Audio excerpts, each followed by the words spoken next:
Arizona sun beat down hard on Davis-Monthan Air Force Base as Senior Airman Rachel Morrison worked her cleaning rag along the massive GAU-8 Avenger cannon of the A-10 Thunderbolt. Sweat dripped from her forehead despite the early morning hour. She had been at it since 5, determined to finish before the maintenance crew arrived for their shift. Rachel kept her head down and worked quietly. That was how she preferred it these days. No attention, no questions, just honest work maintaining the aircraft she had once flown in combat zones halfway around the world. But that was a lifetime ago, a story she had buried deep along with the memories that came with it. "Well, look who's playing Cinderella with the warthog again," came a mocking voice from behind her. Rachel didn't need to turn around to know it was Staff Sergeant Jake Brennan. He had been riding her case since she transferred to the maintenance squadron 6 months ago. To him and the others, she was just another maintainer, and a quiet one at that. They had no idea about her past, and she intended to keep it that way. "Just doing my job, Sergeant," Rachel replied without looking up. "Your job is to follow the maintenance schedule, not come in 3 hours early to polish cannons like they're going in a parade," Brennan said, his boots clicking on the concrete as he approached. "What are you trying to prove, Morrison?" 2 other maintainers, Airman Collins and Rodriguez, had joined Brennan. They often followed his lead, especially when it came to giving Rachel a hard time. She was different from them, too quiet, too focused, and she never joined them for drinks after work. "I'm not trying to prove anything," Rachel said, continuing her work. "I just like things done right." Collins snorted. "Listen to her, talking like she knows what right looks like. You ever even see this bird fire its cannon, Morrison? Or do you just like rubbing it down?" The other men laughed. Rachel's jaw tightened, but she kept working. They had no idea she had logged over 2,000 hours in the A-10's cockpit, had saved countless lives with the very cannon she was now cleaning. But that information was classified, sealed away with her old identity as Major Rachel Reaper Morrison, one of the most decorated A-10 pilots in recent history. "Leave her alone," a new voice interrupted. It was Chief Master Sergeant Diana Webb, the senior enlisted leader of the maintenance group. She was a tough woman in her 50s who had seen it all and took no nonsense from anyone. "Don't you all have work to do?" Brennan straightened up. "Yes, Chief. We were just leaving," Webb finished for him. "Now." The 3 men scattered, but not before Brennan shot Rachel a look that said their conversation wasn't over. Webb walked over to Rachel, who had returned to her cleaning. "You don't have to take their garbage, you know," Webb said quietly. "It's fine, Chief. I've dealt with worse." Webb studied her for a moment. There was something about Morrison that didn't quite fit. She was too precise, too knowledgeable about the aircraft systems, and she moved around the A-10 like she had been doing it for decades. But her records showed she had only been in maintenance for 2 years, after completing basic training at the age of 32, unusually old for a new enlistee. "Morrison, can I ask you something?" Webb said. Rachel tensed slightly. "Sure, Chief. Why did you join the Air Force at 32? Most people your age are getting out, not getting in." Rachel had rehearsed this answer many times. "I wanted to serve my country, Chief. It's never too late to do the right thing." Webb nodded slowly, not entirely convinced but not pressing further. "Well, keep up the good work. And if those boys give you any more trouble, you come to me." "Thank you, Chief." Webb walked away, and Rachel returned to her work. As she reached up to clean the upper portion of the cannon, her sleeve pulled back slightly. She quickly adjusted it, but not before catching a glimpse of black ink on her upper arm. The tattoo was mostly hidden, but she could see the edge of it, the wings and talons of an eagle clutching something. She pulled her sleeve down and looked around. No one had noticed. The tattoo was from another life, when she had been someone else entirely. It commemorated Operation Iron Shield, a classified mission over Syria where her squadron had faced impossible odds. She had been the only survivor, crash-landing her damaged A-10 in enemy territory and spending 3 days evading capture before rescue arrived. The mission remained classified, her heroism known only to a handful of people at the highest levels of military command. She had left that life behind after the crash. The physical injuries had healed, but the emotional scars ran deep. Survivor's guilt ate at her daily. She had requested a discharge, changed her last name from Morrison Hayes to just Morrison, and re-enlisted as a basic airman. It was her way of continuing to serve while staying invisible, a penance for surviving when her squadron hadn't. Later that afternoon, the maintenance hangar buzzed with activity. Aircraft were being serviced, engines tested, and weapons systems checked. Rachel worked on replacing hydraulic lines on another A-10, staying focused on her task. She didn't notice Brennan watching her from across the hangar, or the way he whispered to Collins and Rodriguez. "I'm telling you, something's off about her," Brennan said. "Nobody works that hard unless they're hiding something or trying to prove something."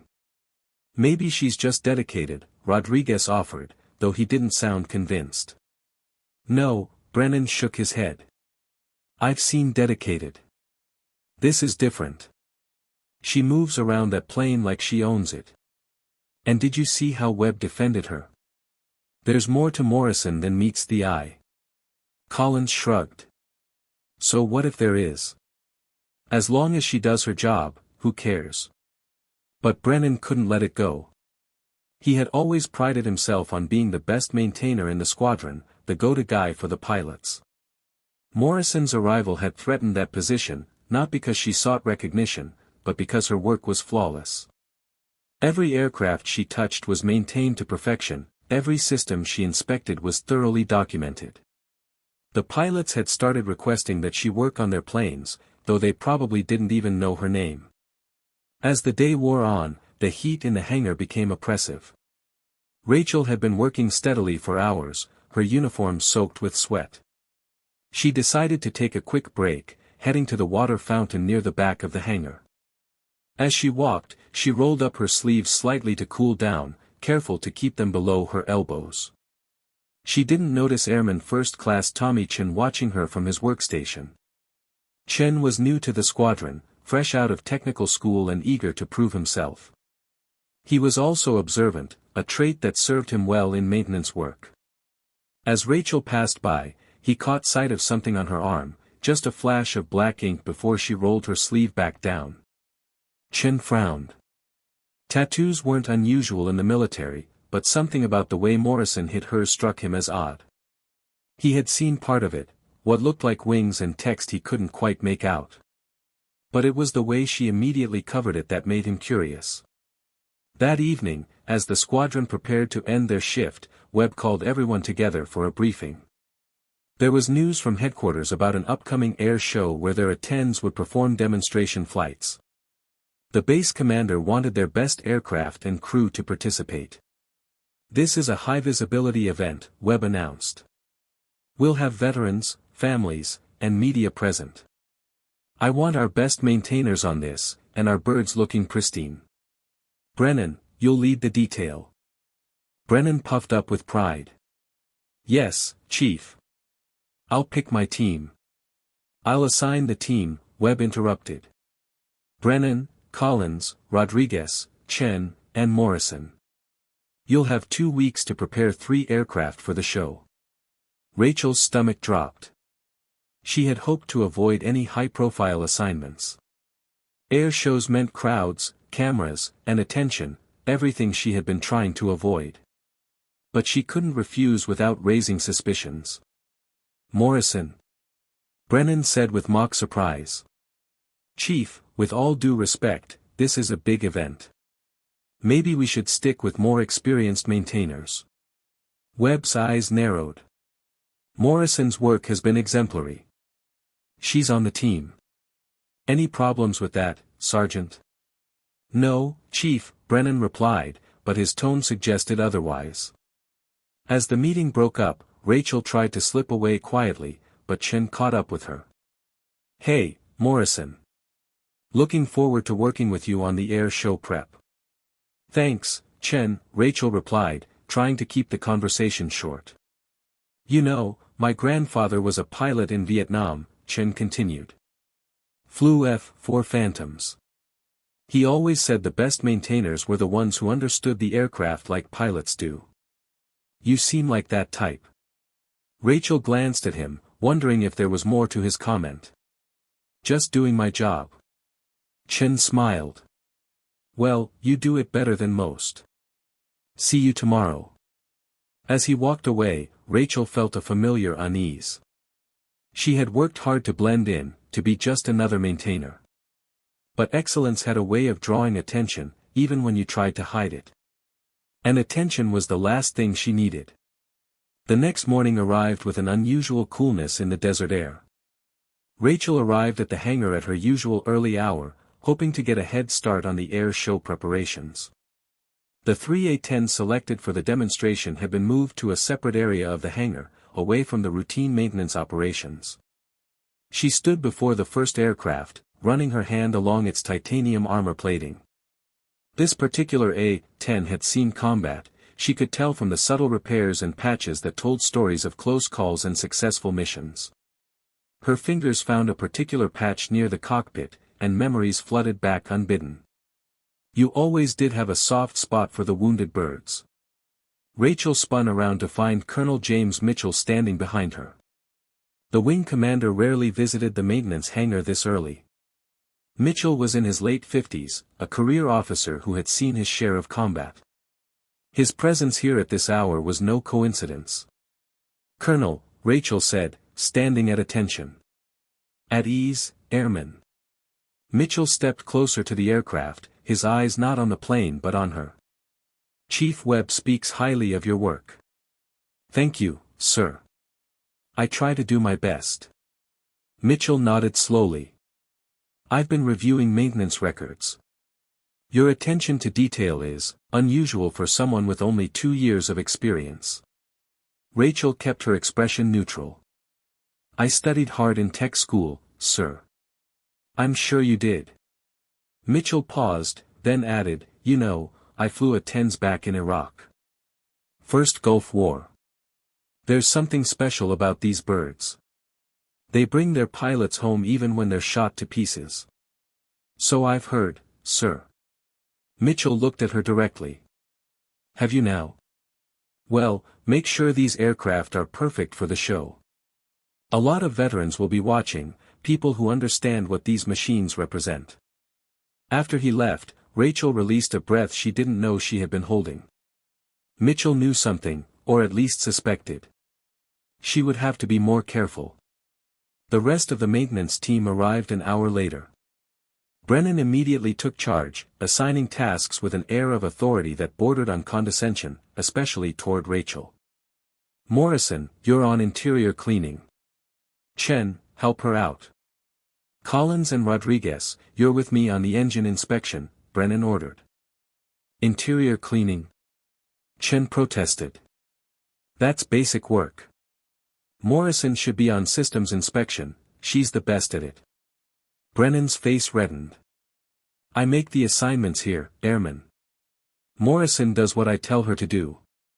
It's fine, Rachel interjected, not wanting to cause conflict. Interior needs doing anyway. As she climbed into the cockpit of the first A-10, muscle memory took over. Her hands moved to check instruments without thinking, her body settling into the seat as if it belonged there. For a moment, she forgot where she was, who she was supposed to be. You look comfortable up there, Chen observed from below. Rachel caught herself and began cleaning. Just making sure I can reach everything. Chen climbed up on the boarding ladder.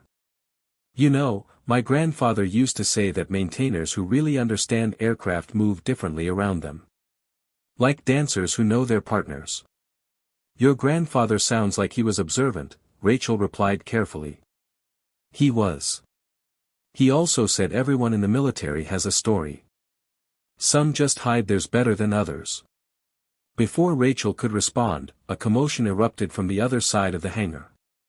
Brennan was shouting at Rodriguez, who had apparently made an error during the engine inspection. This is exactly why we need experienced people on this project. Brennan yelled loud enough for everyone to hear. Not people who got their positions by playing favorites with the chief.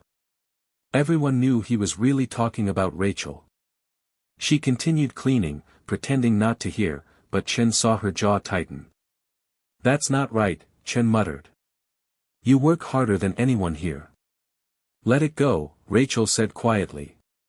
"He's not worth it." But Chen couldn't let it go. During lunch break, he found himself in the base library, searching through old Air Force publications and news archives. He wasn't sure what he was looking for, but something about Morrison nagged at him. The way she moved around the aircraft, her encyclopedic knowledge of A-10 systems, the hidden tattoo, it all pointed to something more. His search led him to articles about A-10 squadrons in combat, stories of heroism and sacrifice.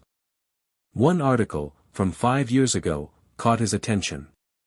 It was about a classified mission where an entire squadron had been lost, except for one pilot who had survived 3 days behind enemy lines. The pilot's name was redacted, but the article mentioned that they were known by the call sign Reaper. Chen leaned back in his chair. Reaper. He had heard that name before, whispered among pilots like a legend. The pilot who had destroyed an entire enemy convoy while flying a heavily damaged A-10, who had saved a trapped Marine unit against impossible odds, who had more confirmed saves than any other A-10 pilot in recent history. But Reaper had disappeared after that last mission. Some said they had died, others that they had been promoted to a desk job at the Pentagon. No one seemed to know for sure. Back at the hangar, the afternoon sun cast long shadows through the massive doors. Rachel was working on the second A-10's weapons systems, checking each connection with methodical precision. She had removed her outer uniform shirt in the heat, working in her regulation brown t-shirt. As she reached up to check the cannon's feed system, her shirt rode up slightly. Brennan, who had been watching for an opportunity to criticize her work, noticed something. Along her lower back were scars, distinctive scars that looked like they came from shrapnel or crash injuries. "What happened to you, Morrison?" Brennan called out. "Those are some serious battle scars for someone who's only been in for 2 years." Rachel quickly pulled her shirt down. "Training accident. Before I joined." "Must have been some accident," Brennan pressed. "Looks like you went through a meat grinder." Collins and Rodriguez had gathered around, sensing drama.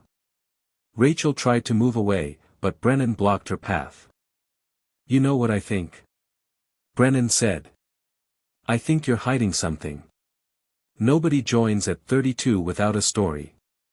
And nobody maintains aircraft like you do without experience."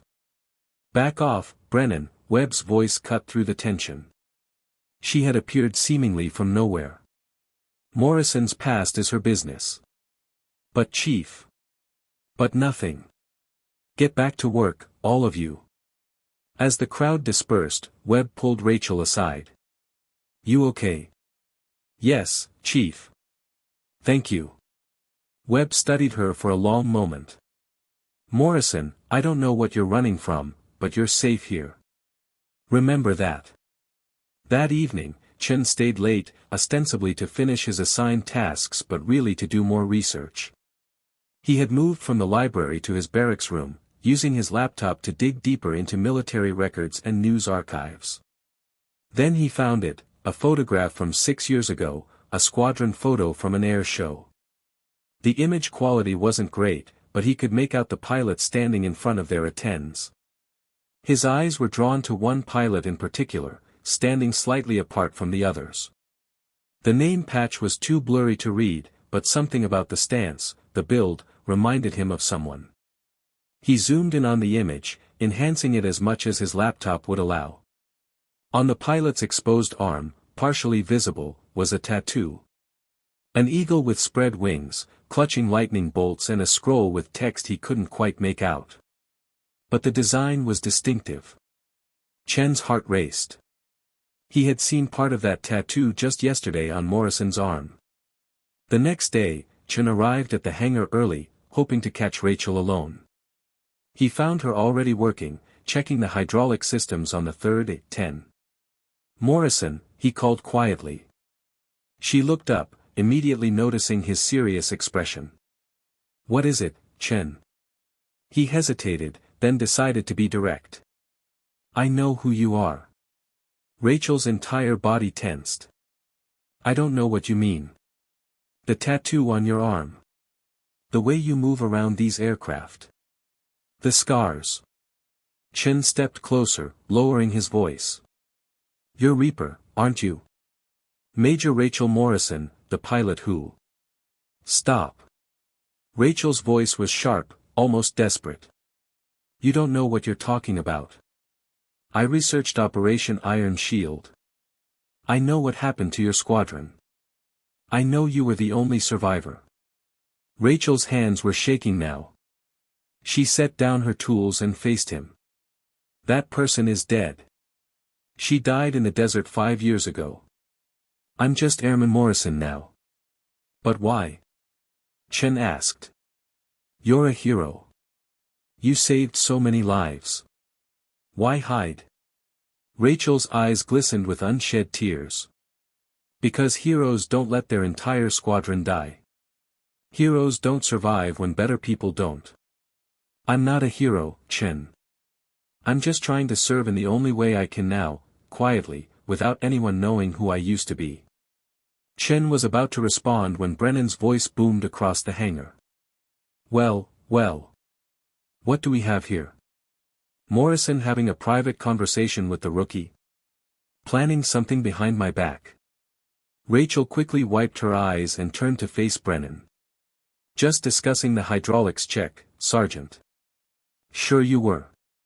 Brennan moved closer, his bulk intimidating. "You know, Morrison, I've been doing some thinking. You're either the best natural maintainer I've ever seen, or you've got experience you're not telling us about. Which is it? Does it matter?" Rachel asked quietly. "It does when you're making the rest of us look bad. It does when you're getting special treatment from the chief and visits from the wing commander. I've never asked for special treatment." "No, but you get it anyway." Brennan's voice rose. "What makes you so special, Morrison?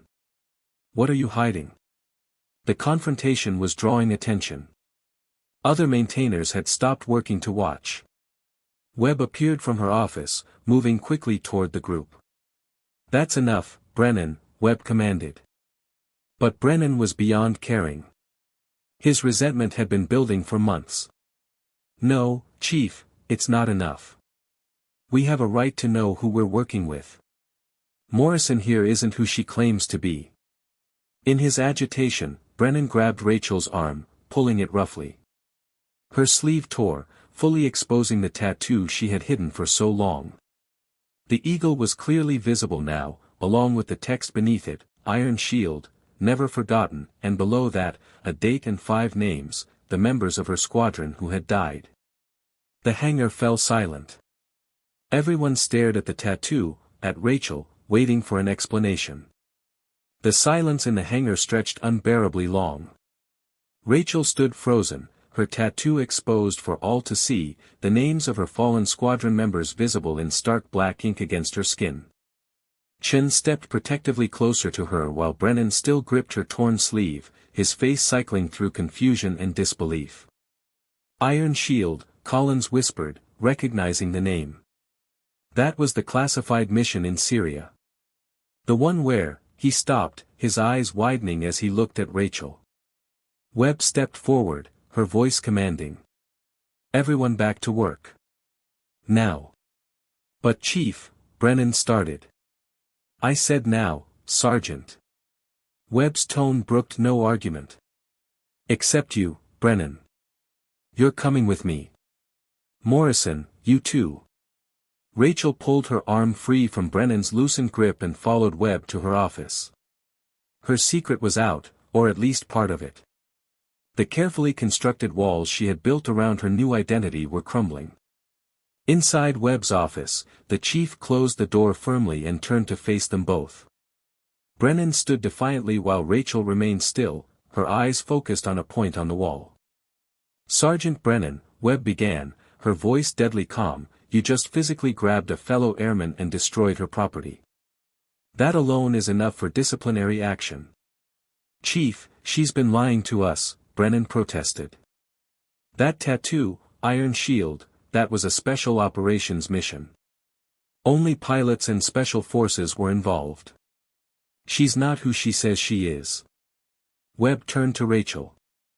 Morrison, do you want to explain, or should I? Rachel looked up, surprised. You knew. I suspected. Colonel Mitchell confirmed it yesterday. Webb pulled a file from her desk drawer. Major Rachel Morrison Hayes, call sign Reaper. 1,500 combat hours, 73 confirmed saves of ground forces, Distinguished Flying Cross with Valor, Silver Star, and more air medals than I can count. Brennan's mouth fell open. He sank into a chair without being invited, his legs suddenly unable to support him. Webb continued, 5 years ago, Major Morrison's squadron was ambushed during Operation Iron Shield. Despite her aircraft taking critical damage, she stayed in the fight, providing cover for ground forces and destroying enemy positions. Her squadron didn't make it. She crash-landed in enemy territory and survived 3 days before rescue. After recovery, Webb's voice softened, Major Morrison requested and received an honorable discharge. 6 months later, Rachel Morrison, no longer using her full name, enlisted as a basic airman. She specifically requested to serve as a maintainer, not a pilot. Brennan found his voice. But, why? Why would someone go from being a major and decorated pilot to an E-3 maintainer? Rachel finally spoke, her voice barely above a whisper. Because I couldn't fly anymore. Not after losing them. Every time I sat in a cockpit, I saw their faces. Heard their voices on the radio going silent one by one. She paused, struggling with the memory. But I still needed to serve. These aircraft, they save lives. If I couldn't fly them anymore, at least I could make sure they were perfect for those who do. You gave up everything, Brennan said, his earlier hostility replaced by bewilderment. Your rank, your reputation, your career. I gave up nothing compared to what they gave, Rachel replied, touching the names on her tattoo. Captain Jamie Ross, Lieutenant David Kim, Lieutenant Sarah Walsh, Lieutenant Mike Torres, Lieutenant Amy Chen. They had families, children. They had futures. They gave everything. Webb leaned against her desk. The Air Force agreed to Morrison's request with certain conditions. Her record was sealed, her new identity protected. She wanted to serve without the burden of her past following her. Until now, only Colonel Mitchell and I knew the truth on this base. Brennan sat in stunned silence, processing everything. The woman he had been harassing, mocking, treating like an incompetent newcomer was one of the most decorated pilots in recent Air Force history. I owe you an apology, he finally said. I owe you more than that. You've been doing your job as you saw it, Rachel interrupted. You didn't know. That doesn't excuse my behavior. Brennan stood up. Ma'am, I mean, Major. It's Airman Morrison, Rachel corrected firmly. That's who I am now. Webb interjected, and that's how it stays. Brennan, nothing we've discussed leaves this room. If word gets out about Morrison's identity, I'll know where it came from. Understood? Yes, Chief. Completely understood. Good. Now get back to work. And Brennan? You'll be buying Morrison a new uniform shirt. After Brennan left, Webb turned to Rachel. You know this won't stay secret for long. Too many people saw that tattoo. I know, Rachel sighed. I should put in for a transfer. You could. Or you could stop running. Webb's expression was sympathetic but firm. Morrison, you've punished yourself enough. Your squadron wouldn't want this for you. Rachel's eyes filled with tears she refused to let fall. You didn't see it, Chief. The missiles came from nowhere. I called for evasive action, but the mountains, the terrain, there was nowhere to go. I watched them die one by one, and I couldn't do anything. The only reason I survived was luck, pure stupid luck. Or skill, Webb countered. I've read the full report, the parts you probably haven't. You stayed in the fight for 17 minutes after your aircraft was critically damaged. You eliminated 6 enemy positions that were pinning down a Marine unit. Those Marines went home to their families because of you. While my squadron didn't. That's war, Morrison. It's ugly and unfair, and it takes the best of us. But hiding from it, hiding from who you are, that's not honoring their memory. A knock on the door interrupted them.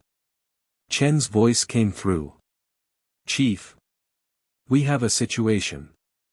Webb opened the door. Chen stood there with Colonel Mitchell beside him. The colonel's expression was grave. Chief, Airman Morrison, Mitchell nodded to both. We have a problem. Someone posted a photo on social media. Morrison's tattoo is visible. It's already been shared dozens of times. People are starting to connect the dots. Rachel felt the blood drain from her face. Her carefully guarded privacy was unraveling completely.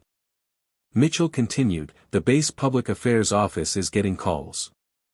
Apparently, some veterans groups have identified the tattoo and the Iron Shield reference. They want to know if Reaper is really here. What do you want me to do, sir? Rachel asked quietly. Mitchell studied her. What do you want to do, Airman? We can deny everything, transfer you immediately to another base. Or you can face it. The air show is in 10 days. A lot of veterans will be there, including families of fallen airmen. Some of them knew your squadron. They've wondered for years what happened to you.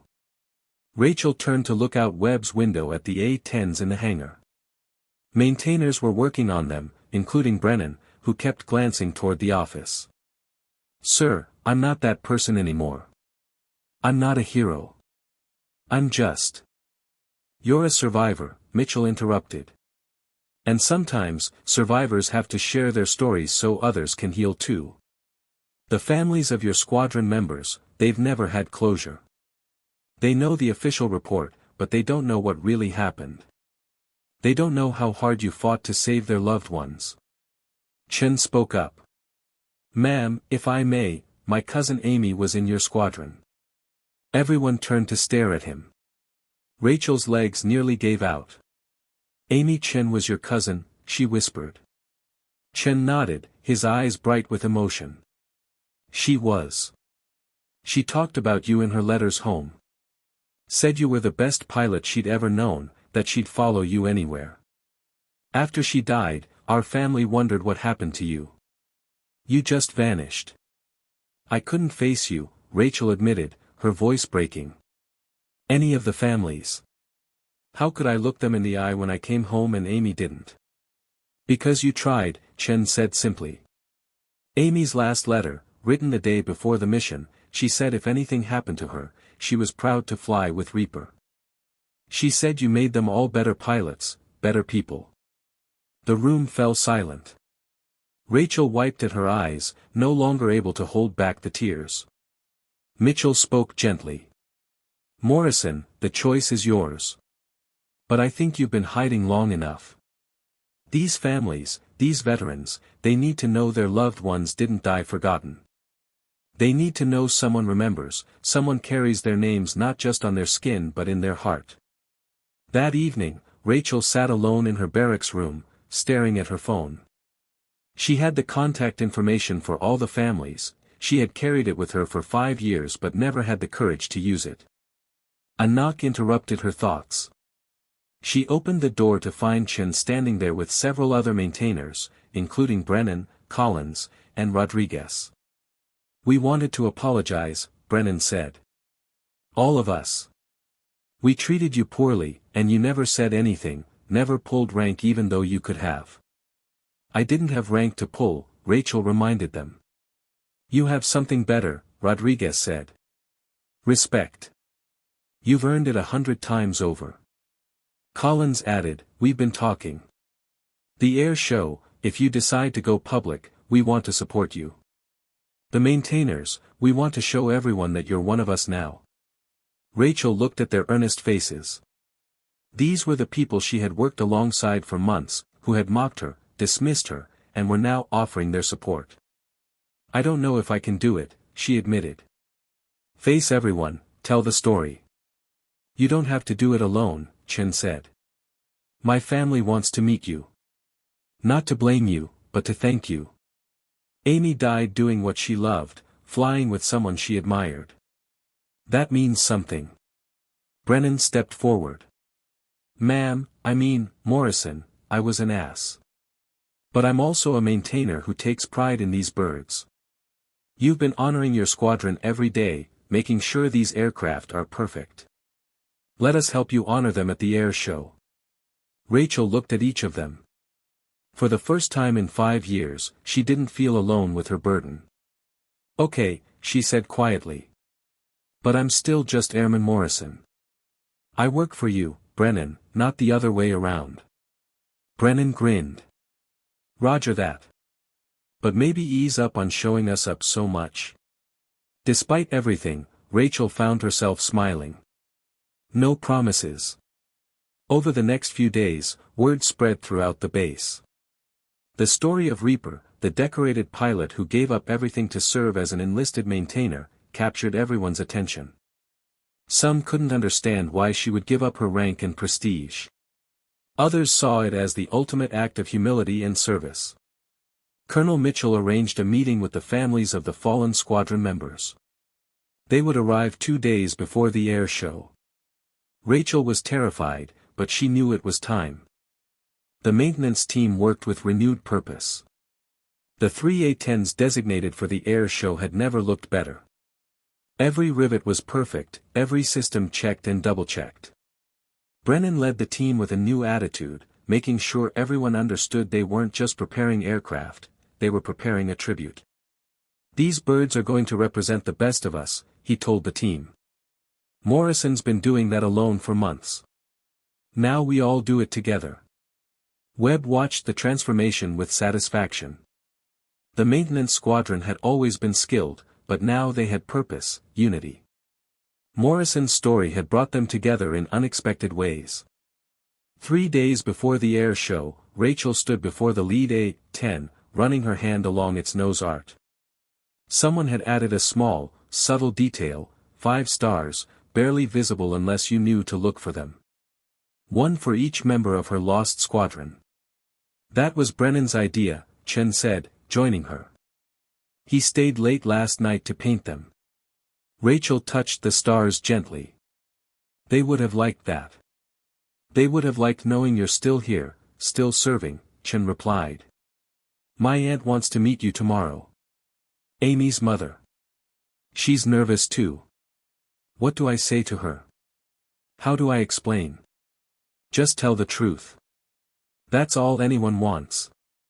As the sun set over the Arizona desert, casting long shadows across the flight line, Rachel made a decision. She pulled out her phone and opened the contact she had avoided for 5 years, Captain Jamie Ross's widow, Patricia. She typed slowly, Patricia, this is Rachel Morrison. I know it's been too long, but I need you to know that Jamie is with me every day. I'll be at Davis-Monthan Air Show this weekend. If you're willing, I'd like to tell you about his last mission. He died a hero. They all did. Within minutes, her phone buzzed with a response, Rachel, we've been waiting 5 years to hear from you. We'll be there. Thank you for not forgetting him. Rachel set down her phone and looked at her tattoo, fully visible now in the privacy of her room. Tomorrow, the families would arrive. In 3 days, the air show would force her story into the open. But tonight, for the first time in 5 years, she felt like she could breathe. The morning of the family meetings arrived with unseasonable clouds over Davis-Monthan, as if the sky itself understood the weight of what was about to happen. Rachel stood in her dress uniform, the first time she had worn it since enlisting as an airman. Her few ribbons looked sparse compared to what she had once worn as Major Morrison Hayes, but she preferred it this way. This was who she was now. Chen had arranged for the meetings to take place in the Heritage Room, a quiet space on base filled with squadron memorabilia and photos of aircraft throughout the decades. It felt appropriate, a place where past and present intersected. Patricia Ross arrived first. Jamie's widow was younger than Rachel had expected, maybe 35, with 2 children in tow, a boy about 10 and a girl who couldn't be more than 7. The same age as Jamie's kids had been when he died. Patricia stopped in the doorway when she saw Rachel, her hand going to her mouth. "You look so different," she whispered. "Younger, somehow." "Patricia," Rachel started, but the woman crossed the room quickly and pulled her into an embrace. "5 years," Patricia said against her shoulder. "5 years of wondering why you never called, never wrote. We thought you blamed us somehow, or we had done something wrong." "No," Rachel pulled back, horrified. "God, no. I blamed myself. I couldn't face you, knowing I came home and Jamie didn't." The 10-year-old boy stepped forward. "You're Reaper. Mom said you were Dad's commanding officer." Rachel knelt to his level. "I was." "You must be Jamie Jr." He nodded solemnly. "Mom says you tried to save Dad." "I did try." Rachel's voice was steady despite the tears threatening. "Your dad was the bravest pilot I ever flew with. He saved a lot of people that day." "But not himself," the boy said quietly. "No. Not himself. Heroes sometimes make that choice." The little girl tugged on Rachel's sleeve. "Did you know my daddy?" "I did, sweetheart. He talked about you all the time. He carried your picture in his cockpit." Over the next hour, Rachel told them everything, not the sanitized official version, but the truth. How Jamie had volunteered to draw fire away from the medical evacuation helicopter. How his last radio transmission had been about making sure the wounded Marines got out. How he had fought until the very end. The official report said his aircraft was destroyed by enemy fire, Patricia said. But it didn't say much else. Rachel took a breath. He took out 3 anti-aircraft positions before they got him. The medevac bird made it out with 12 wounded Marines because of what Jamie did. Those Marines went home to their families because your husband chose to protect them. Patricia wiped her eyes. He would have wanted that. He always said the A-10's job was to be the guardian angel for the ground troops. Chen brought in the next family, Amy's parents, Robert and Linda Chen. Linda's resemblance to Amy was striking, and Rachel had to look away for a moment to compose herself. "You're so thin," Linda said, her motherly instincts immediate. "Tommy said you've been here all along, working as a maintainer?" "Yes, ma'am. I needed to keep serving, but I couldn't fly anymore." Robert, a retired Air Force colonel himself, studied her with understanding eyes. "Survivor's guilt is a terrible burden, Airman Morrison." "You gave up your commission," Linda said. "Your career, everything." "Why?" Rachel met their eyes. "Because how could I wear the rank I earned when better officers than me didn't come home? How could I accept honors when your daughter, when all of them, gave everything?" "By living," Robert said firmly. "By continuing their legacy. Amy wouldn't want this for you." "That's what everyone says," Rachel replied. But they didn't see. She stopped, unable to continue. Linda took her hands. "Tell us. Tell us what happened to our little girl." So Rachel did. She told them about Amy's exceptional flying, how she had volunteered for the dangerous mission without hesitation. How even when the ambush came, Amy had maintained her position, protecting the ground forces they were supporting. Her last transmission, Rachel's voice broke, she said, "Tell my family I love them." She was thinking of you even then. Tommy Chen, who had been standing by the door, came forward and put his arm around his aunt as she cried. The day continued with the other families. David Kim's elderly parents, who barely spoke English but understood enough to grip Rachel's hands and nod when she described their son's bravery. Sarah Walsh's husband, a fellow Air Force pilot who had specifically requested a transfer away from A-10’s after his wife's death. Mike Torres's sister, representing a family too broken by grief to come themselves. Each meeting tore something open in Rachel, but also began to heal wounds she didn't know could heal. These families didn't blame her, they thanked her. They were grateful to finally know the truth, to understand that their loved ones had died as heroes, not victims.